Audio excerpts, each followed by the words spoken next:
ओम शांति। आज 23 अक्टूबर 2024 बाबा के महावाक्य हैं। मीठे बच्चे, तुम्हारी यात्रा बुद्धि की है। इसे ही रूहानी यात्रा कहा जाता है।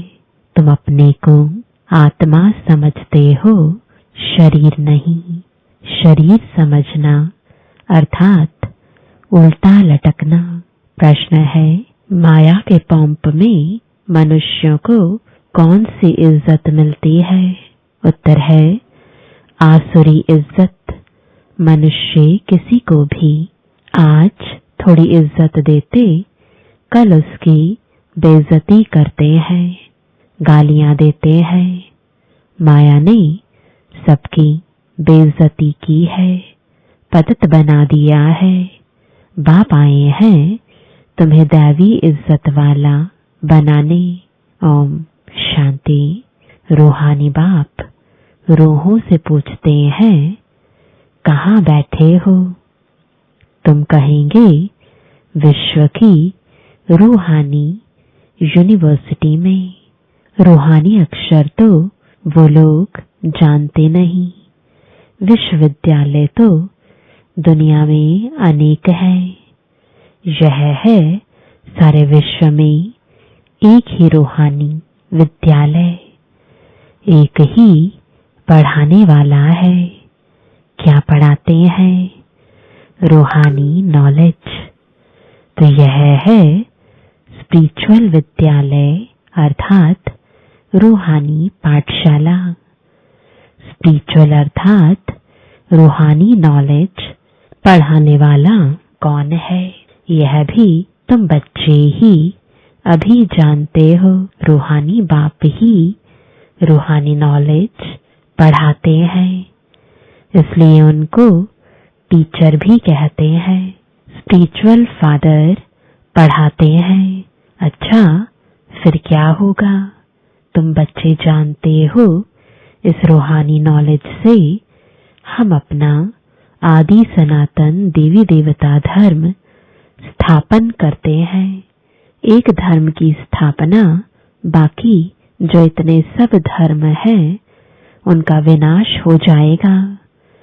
इस स्पिरिचुअल नॉलेज का सब धर्मों से क्या ताल्लुक है, यह भी तुम अब जानते हो। एक धर्म की स्थापना इस रूहानी नॉलेज से होती है। यह लक्ष्मी नारायण विश्व के मालिक थे ना, उनको कहेंगे रूहानी दुनिया, स्पिरिचुअल वर्ल्ड। इस स्पिरिचुअल नॉलेज से तुम राजयोग सीखते हो। राजाई स्थापन होती है। अच्छा, फिर और धर्मों से क्या ताल्लुक है? और सभी धर्म विनाश को पाएंगे, क्योंकि तुम पावन बनते हो तो तुमको नई दुनिया चाहिए। इतने सब अनेक धर्म खत्म हो जाते हैं, एक धर्म रहेगा। उसको कहा जाता है विश्व में शांति का राज्य। अभी है पतित अशांति का राज्य, फिर होगा पावन शांति का राज्य। अभी तो अनेक धर्म हैं, कितनी अशांति है, सब पतित ही पतित हैं। रावण का राज्य है ना। अब बच्चे जानते हैं 5 विकारों को जरूर छोड़ना है। यह साथ में नहीं ले जाने हैं। आत्मा अच्छे व बुरे संस्कार ले जाती है ना। अब बाप तुम बच्चों को पवित्र बनने की बात बताते हैं। उस पावन दुनिया में कोई भी दुख होता नहीं। यह स्पिरिचुअल नॉलेज पढ़ाने वाला कौन है? स्पिरिचुअल फादर, सभी आत्माओं का बाप। स्पिरिचुअल फादर क्या पढ़ाएंगे? Spiritual knowledge. इसमें कोई भी किताब आदि की दरकार नहीं। सिर्फ अपने को आत्मा समझ बाप को याद करना है, पावन बनना है। बाप को याद करते करते अंतमति सुगति हो जाएगी।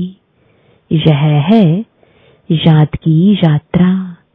यात्रा अक्षर अच्छा है।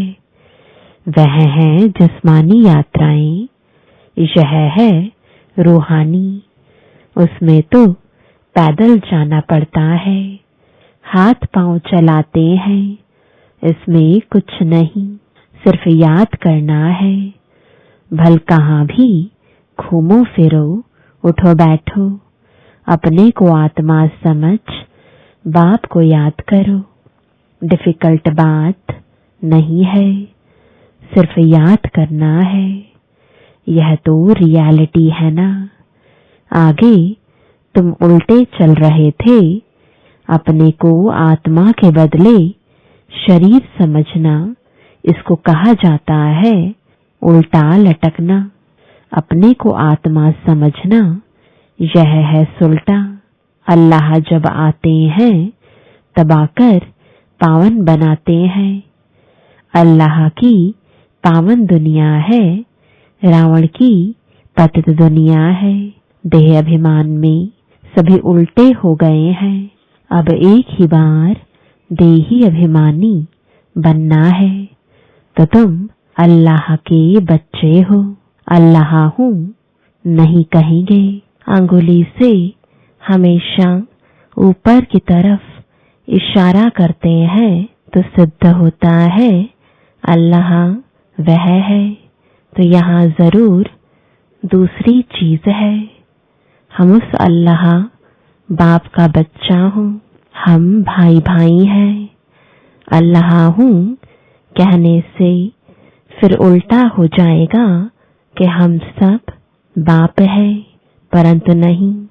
बाप एक है, उनको याद करना है। अल्लाह एवर प्योर है। अल्लाह खुद बैठ पढ़ाते हैं।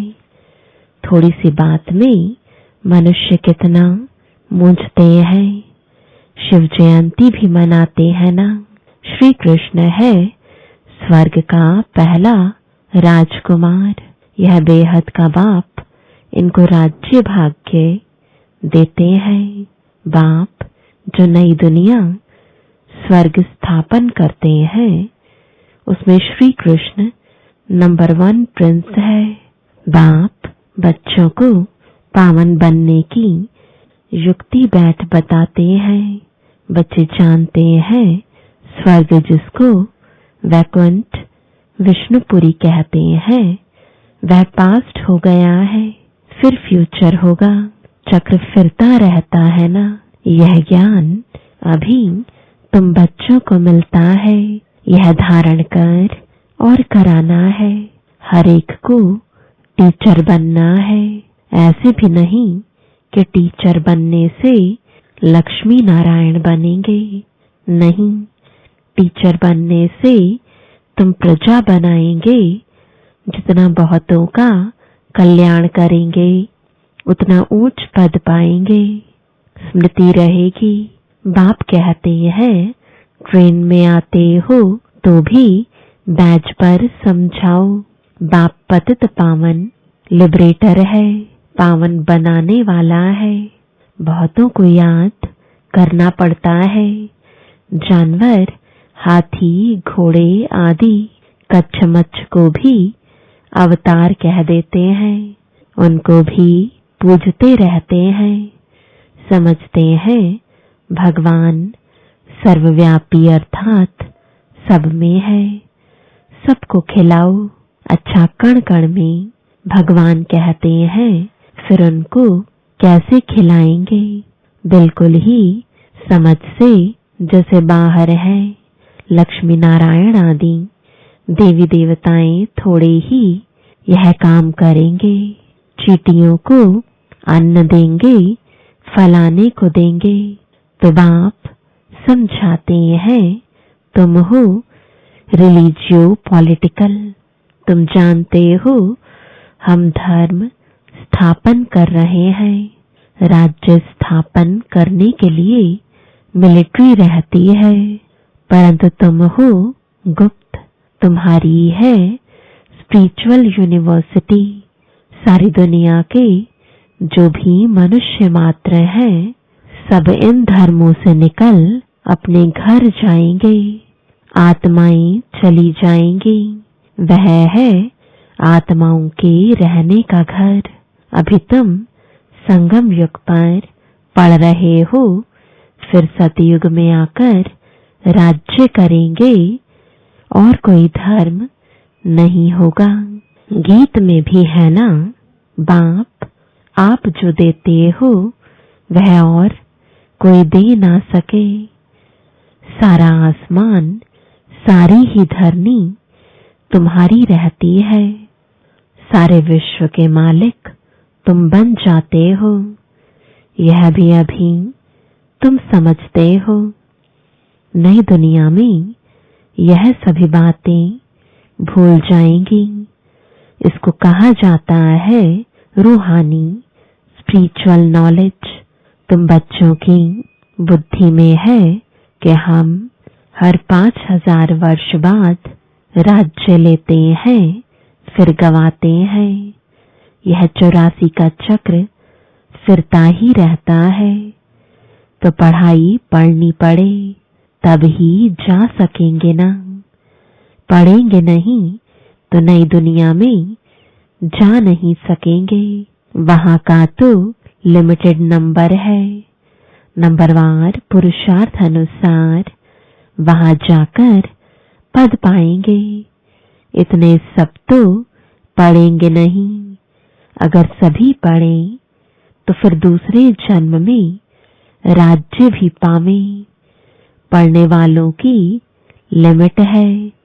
सतयुग त्रेता में आने वाले ही पढ़ेंगे। तुम्हारी प्रजा बहुत बनती रहती है। देरी से आने वाले पाप तो भस्म कर ना सके। पाप आत्माएं होंगी तो फिर सजाएं खाकर बहुत थोड़ा पद पा लेंगी।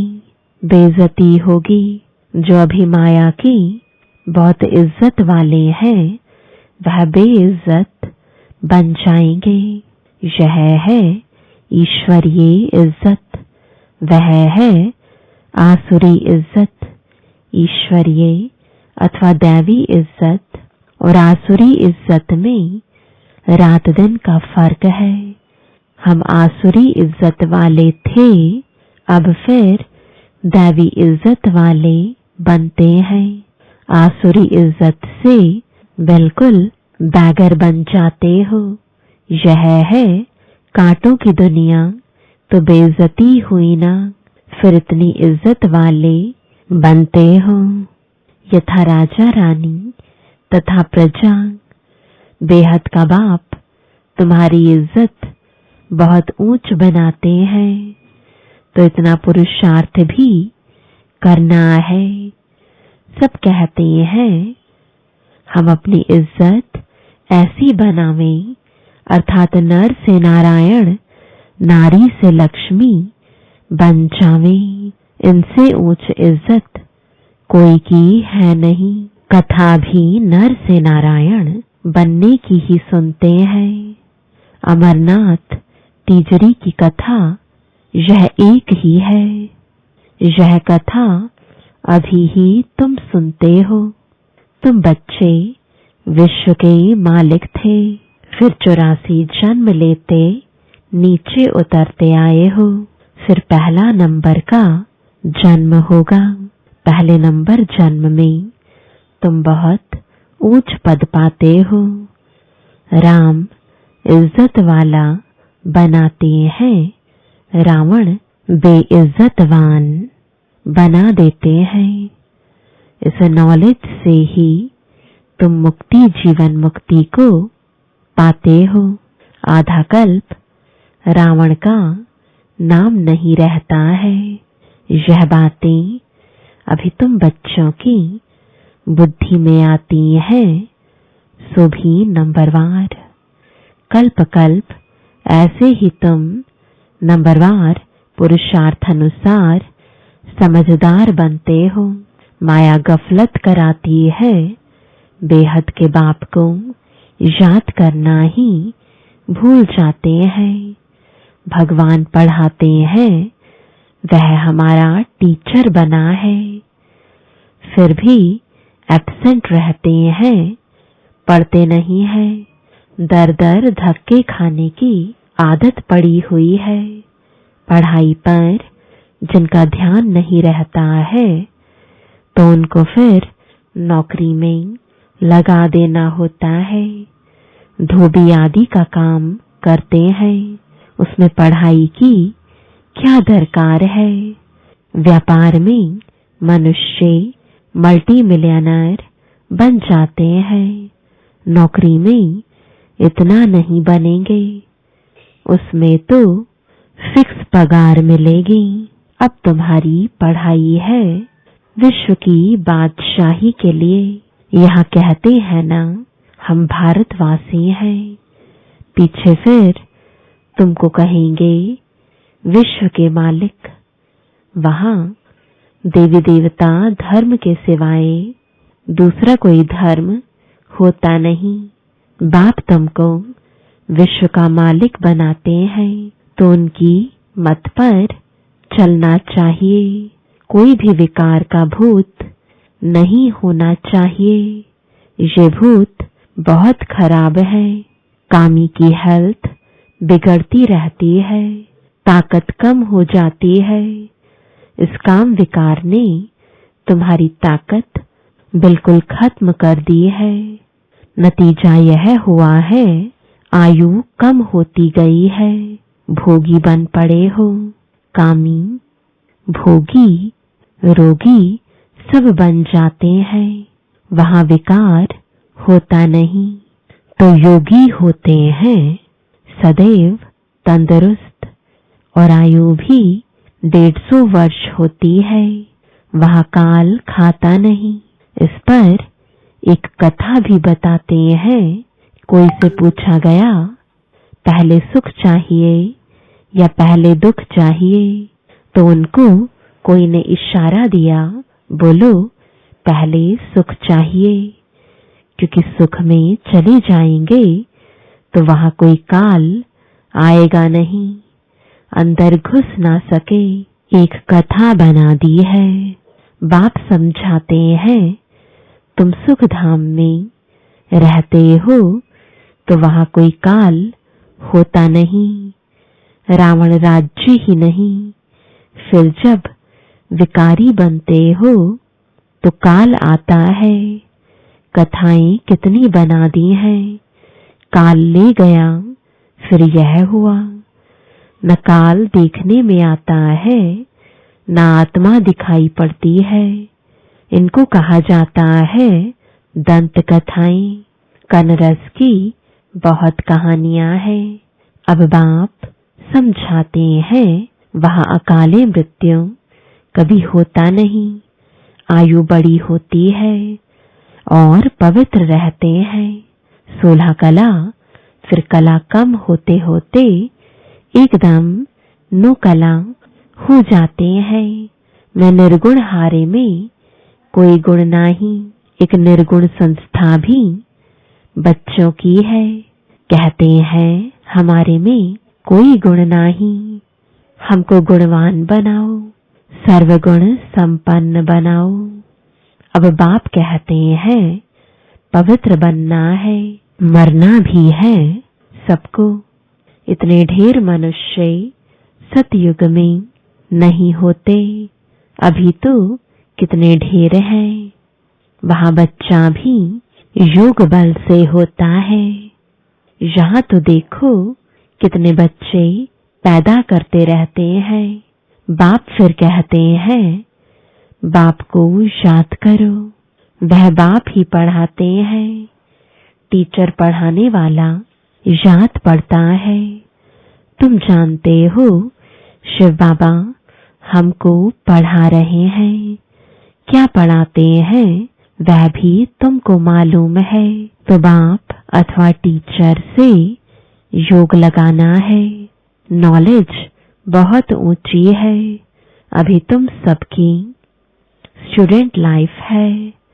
ऐसी यूनिवर्सिटी कभी देखी जहां बच्चे बूढ़े जवान सब इकट्ठे पढ़ते हों। एक ही स्कूल, एक ही पढ़ाने वाला टीचर हो और जिसमें ब्रह्मा स्वयं भी पढ़ता हो। वंडर है ना, शिव बाबा तुमको पढ़ाते हैं, यह ब्रह्मा भी सुनते हैं। बच्चा चाहे बूढ़ा कोई भी पढ़ सकते हैं। तुम भी पढ़ते हो ना यह नॉलेज। अब पढ़ाना शुरू कर दिया है। दिन प्रतिदिन टाइम कम होता चला जाता है। अभी तुम बेहद में चले गए हो। जानते हो यह 5000 वर्ष का चक्र कैसे पास हुआ। पहले एक धर्म था, अभी कितने ढेर धर्म है। अभी सॉवरेंटी नहीं कहेंगे, इनको कहा जाता है प्रजा का प्रजा पर राज्य। पहले पहले बहुत पावरफुल धर्म था, सारे विश्व के मालिक थे। अभी अधर्मी बन पड़े हैं, कोई धर्म नहीं है, सब में 5 विकार हैं। बेहद का बाप कहते हैं बच्चों अब धीरे धरो, बाकी थोड़ा समय तुम इस रावण राज्य में हो। अच्छी रीति पढ़ेंगे तो फिर सुख धाम में चले जाएंगे। यह है दुख धाम। तुम अपने शांति धाम और सुख धाम को याद करो, इस दुख धाम को भूलते जाओ। आत्माओं का बाप डायरेक्शन देते हैं, हे रूहानी बच्चों। रूहानी बच्चों ने इन ऑर्गन्स द्वारा सुना। तुम आत्माएं जब सतयुग में सतो प्रधान थी तो तुम्हारा शरीर भी फर्स्ट क्लास सतो प्रधान था। तुम बड़े धनवान थे, फिर पुनर्जन्म लेते लेते क्या बन गए हो। रात दिन का फर्क है। दिन में हम स्वर्ग में थे, रात में हम नरक में हैं। इनको कहा जाता है ब्रह्मा का सो ब्राह्मणों का दिन और रात। 63 जन्म धक्के खाते रहते हैं। अंधियारी रात है ना, भटकते रहते हैं। भगवान कोई को मिलता ही नहीं। इसको कहा जाता है भूल भुलैया का खेल। तो बाप तुम बच्चों को सारी सृष्टि के आदि मध्य अंत का समाचार सुनाते हैं। अच्छा, मीठे मीठे सिकिलदे बच्चों प्रति माता पिता बाप दादा का याद प्यार और गुड मॉर्निंग। रूहानी बाप की रूहानी बच्चों को नमस्ते। रूहानी बच्चों की रूहानी बाप दादा को गुड मॉर्निंग और नमस्ते। धारणा के लिए मुख्य सार है, पहला, दर दर धक्के खाने की आदत छोड़ भगवान की पढ़ाई ध्यान से पढ़नी है। कभी एब्सेंट नहीं होना है। बाप समान टीचर भी जरूर बनना है। पढ़कर फिर पढ़ाना है। दूसरा, सत्यनारायण की सच्ची कथा सुन नर से नारायण बनना है। ऐसा इज्जतवान स्वयं को स्वयं ही बनाना है। कभी भूतों के वशीभूत हो इज्जत गवानी नहीं है। वरदान है संबंध और प्राप्तियों की स्मृति द्वारा सदा खुशी में रहने वाले सहज योगी भव। सहज योग का आधार है संबंध और प्राप्ति। संबंध के आधार पर प्यार पैदा होता है और जहाँ प्राप्तियां होती हैं वहाँ मन बुद्धि सहज ही जाता है। तो संबंध में मेरेपन के अधिकार से याद करो। दिल से कहो, मेरा बाबा और बाप द्वारा जो शक्तियों का, ज्ञान का, गुणों का, सुख, शांति, आनंद, प्रेम का खजाना मिला है, उसे स्मृति में इमर्ज करो। इससे अपार खुशी रहेगी और सहज योगी भी बन जाएंगे। स्लोगन है, देहभान से मुक्त बनो तो दूसरे सब बंधन स्वतः खत्म हो जाएंगे। ओम शांति।